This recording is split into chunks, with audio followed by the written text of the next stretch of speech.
Welcome to another CEO Wisdom podcast. Today with us is Rennis Joseph. He is CEO at Ignis Careers, and we're going to talk about education in India and teaching kids English and life skills.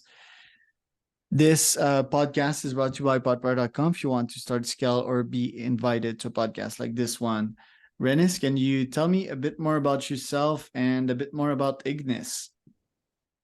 Yeah, Ignis promotes life skills, English, and STEM. We work mostly with low-income communities. We cater to low-cost private schools, government-run schools. Almost 100% of our students come from families that earn less than $5 a day. This was a survey conducted by Acumen. Acumen is an social impact investor who is one of our seed investors, actually.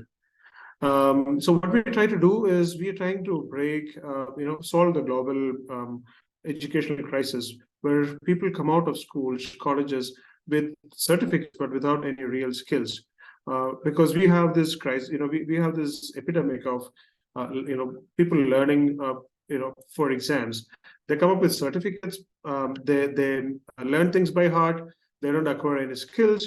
And we are trying to solve that problem by inculcating life skills in their lives.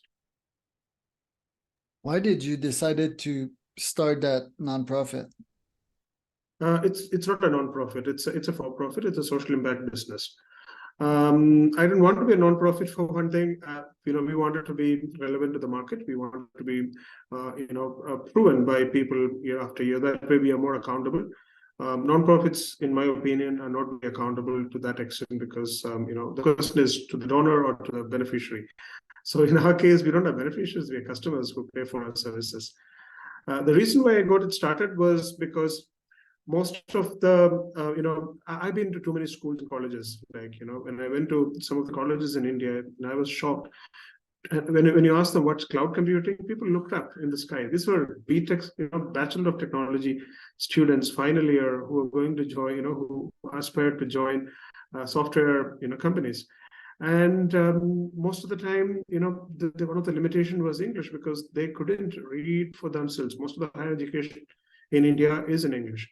And they were never allowed to, our classrooms are, cemeteries, that's what I call it, because students are never allowed to speak. They are never allowed to. And it's the teacher who dictates the whole thing. So I was so struck by this that I thought we should do something to change that. And I see here the cost of batch is 16,000 Indian rupees, so 200 USD per batch. Are you saying like per cycle? How long is that? No, sorry. That's the kind of schools we work at. The schools charge, that's the fees they charge. We charge around $10 per year per child. That's what we charge. Ours is a capacity building program. So we are basically a research team. So we design activities which are appropriate to the age of the students, which also addresses the level of skills of the students, and our activities are culturally relevant. So these are the three criteria that we work with. So we design series of activities at different levels for the age and the level of English and skills, and we train the teachers in the school, and we kind of transform the school. What we try to do is change the culture of.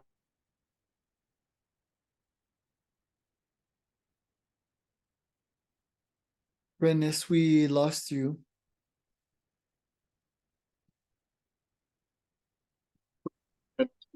I think you're back now. That's okay. So what we try to do is change the culture of learning from a culture where people don't interact, people don't ask questions, where people have been suppressed and silenced, to a place where students learn through interaction, through collaboration, and they have fun. So one of the basic principle that we have is, if you're not enjoying it, it's not learning at all. So some schools call our program the fun program. So because kids are fun, they laugh, they work with each other. Some people hate it because they don't like kids to be proactive. That's a different side of the story also. Wow. Okay. And so your program is cheaper and it focuses on STEM and English via the classic program, which is not focused on that, right? Yeah, it's actually a life skills program which integrates STEM, English, and everything else. Yeah. Okay, so they already go to school plus they buy that on top, or are you competing with the S- classic educational system? No, we are trying to transform the system from within. So our program becomes part of the school's regular program. School set aside classes, some of the sessions for us, and they set aside teachers who would implement our program. We train the teachers. We go to the school week after week. We show them the model of how to work with kids, how to get them to participate. That's how we work with it. Right. So the school and the districts buy from you, the municipalities, right? We deal directly with the schools. So there are low-cost private schools. So they are the ones we deal with mostly. And sometimes we work with nonprofits who work with the government schools. So then they fund us and we work in those government schools. Okay, and your program, is it daily? What kind of time slots do you take? To be effective, we suggest at least 4 sessions a week, which is like 4 days a week. That's the least that we expect. But there are schools who do it 5, 6 days a week also. All right. And each visit being 1 hour, right? I told you the teachers in the school sets timetable, and their teachers who are trained, we train the teachers, and they train the students. For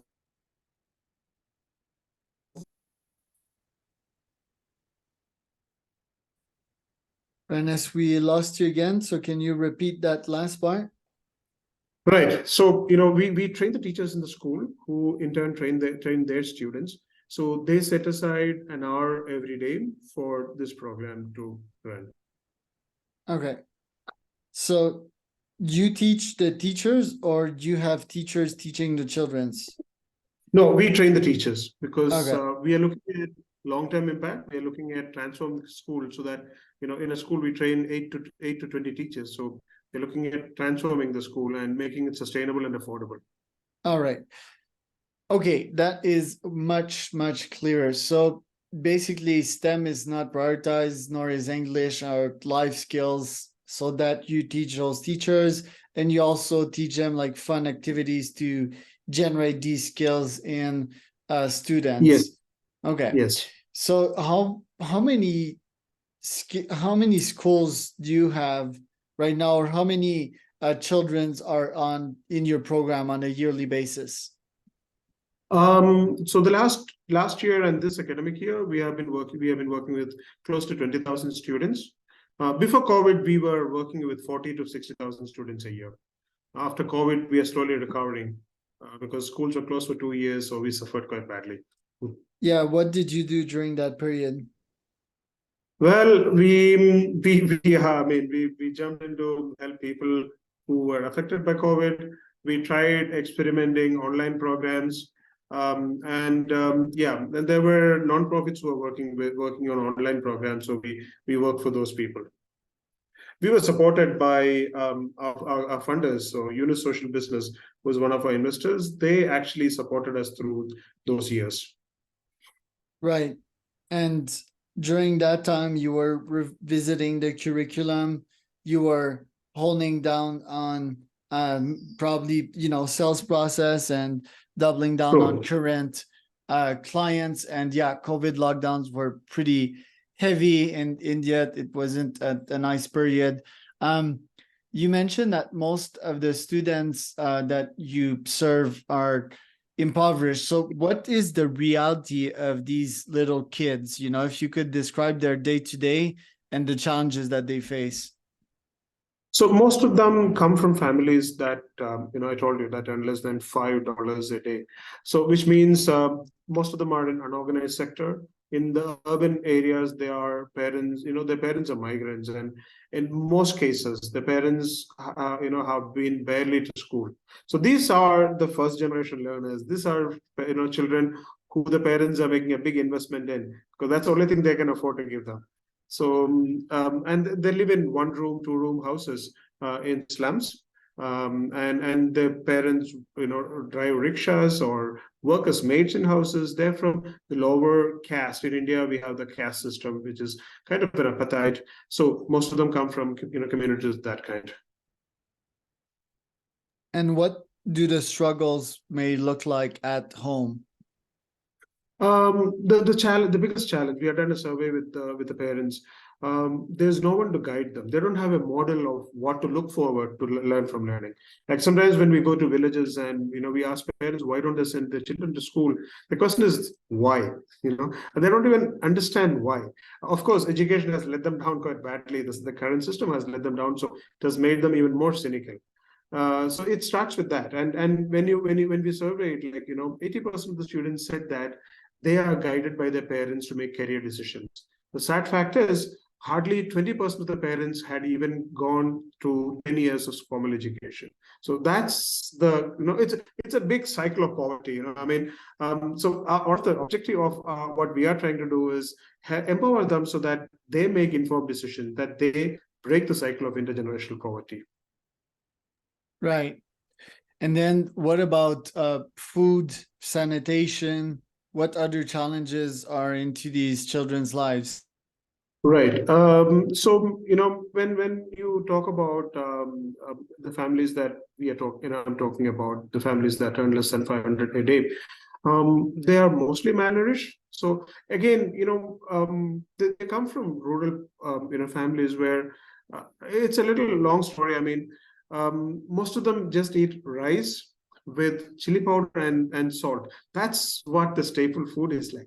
They don't even have variety in food because their mothers are not used to cooking. They cannot afford food. So, food-wise, those are the challenges. If you go to government-run schools, you would find children roaming around in school uniforms in summer. They go to the farm to work in uniform because the uniforms are provided by the government free. And that might be the only cloth that they have.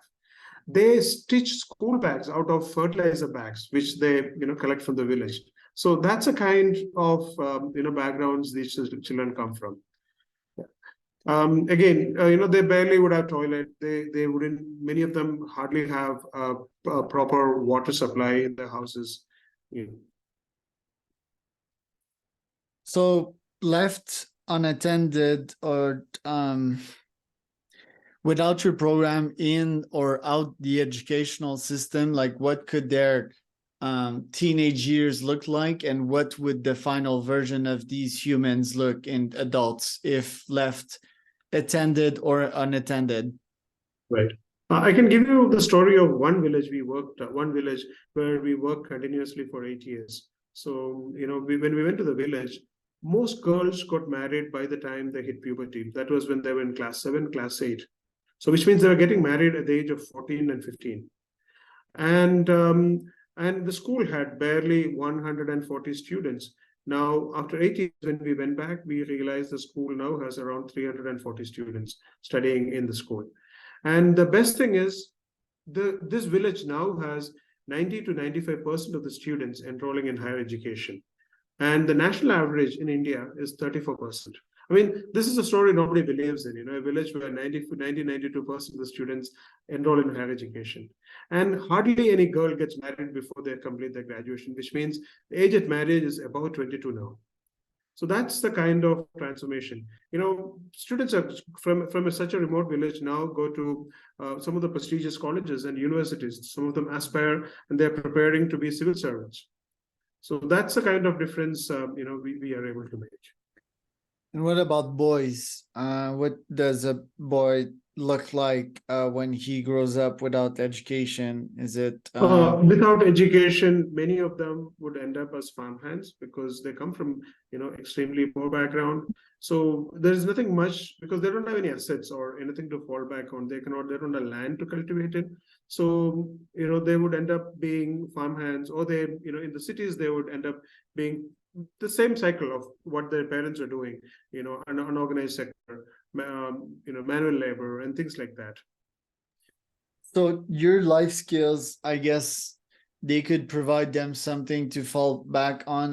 When I think of life skills, I think of mindfulness, I think of how to build relationships, how to negotiate, how to influence, how to manage a bank account, how to manage my mind, how to think, so if these are the skills that you teach them, even if they drop out of school, maybe you could leave them with a seed that could later grow in their life.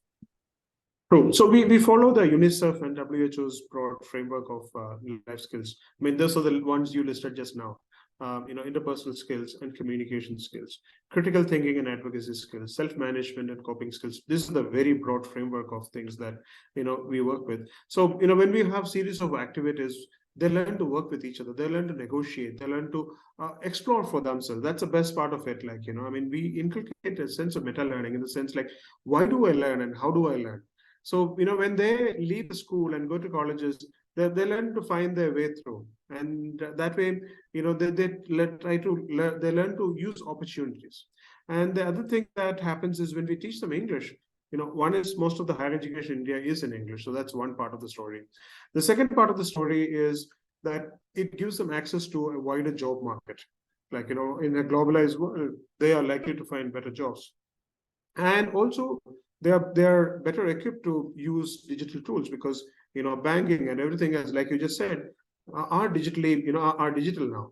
I mean, even today in a city like Hyderabad, which is with a population of 10 million people plus, I once in a while or once in 2-3 weeks run into people waiting at ATMs to help them withdraw money or to use the card. I mean, we are trying to help these students, at least the least, like you said, the least they would do is be able to use the banking, make decisions, use their money wisely, and access better information. Even if they become farmers, they at least become better farmers, better informed. Right. And what are your top 3 goals for this year with Ignis? So one, we are trying to raise funds right now. We are trying to raise around $500,000. So we would like to enhance our program with digital tools so that our teachers that we work with, they get to use self-learning modules that they can work on their smartphone and things like that. That they can follow the activities in the classroom on their smartphone so that they can instruct the teacher students better. So that is definitely one part of the goal. And right now, before COVID, we were working in 10 cities.